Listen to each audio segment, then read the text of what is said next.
Bonjour, Philippe Jean-Louis, spécialiste de l'immobilier dans le 16e arrondissement à Paris.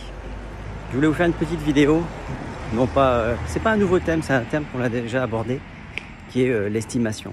Je viens de faire une estimation dans le 16e arrondissement et je voulais partager avec vous un petit peu le retour sur le nombre d'informations qu'il faut, puisque les propriétaires pensaient que je venais, que je mettais mon doigt dans la bouche comme ça et je sortais un prix. En fait, c'est un petit peu plus précis que ça. Ça, on peut le faire, vous savez, vous n'avez pas besoin de nous, les professionnels de l'immobilier. Vous pouvez le faire sur internet. Vous mettez votre adresse, je crois 2-3 critères supplémentaires, et puis après ça vous fait une estimation en ligne et vous avez alors c'est pas à la louche, c'est au filet de pêche l'estimation, avec des indices de véracité, crédibilité qui sont proches de ce que vous voulez bien leur donner comme importance. Moi, ce que je vous propose, c'est de faire des estimations. Alors, pour faire une estimation, il faut d'abord être sûr de la surface que vous allez annoncer.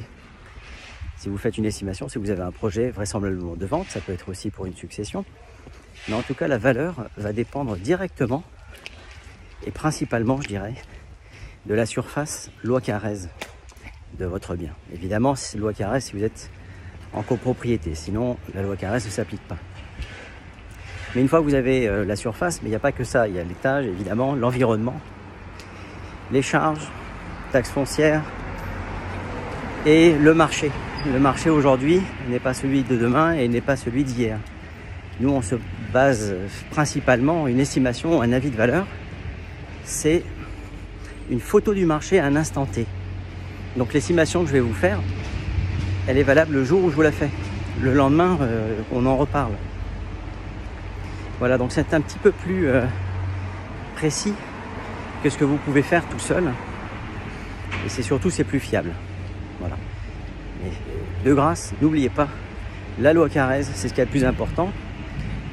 Il y a une quinzaine de jours, j'ai fait une estimation, j'ai rentré un mandat.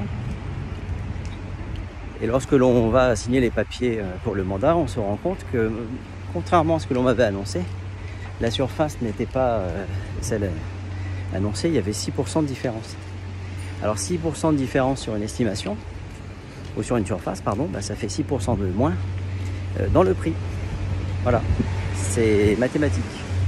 Une autre chose qui est importante, c'est que l'avis de valeur ou l'estimation de votre bien est offerte par l'intégralité des professionnels de l'immobilier. Alors, ne vous embêtez pas à les faire seul. Faites-vous accompagner, c'est gratuit. Sélectionnez le professionnel de l'immobilier qui vous convient le mieux, celui qui vous semble être le plus sérieux, celui avec lequel vous avez plus de feeling. Et voilà, et ce sera plus simple et vous gagnez du temps. Voilà. N'hésitez pas à m'appeler si vous avez un besoin d'estimation. À très vite.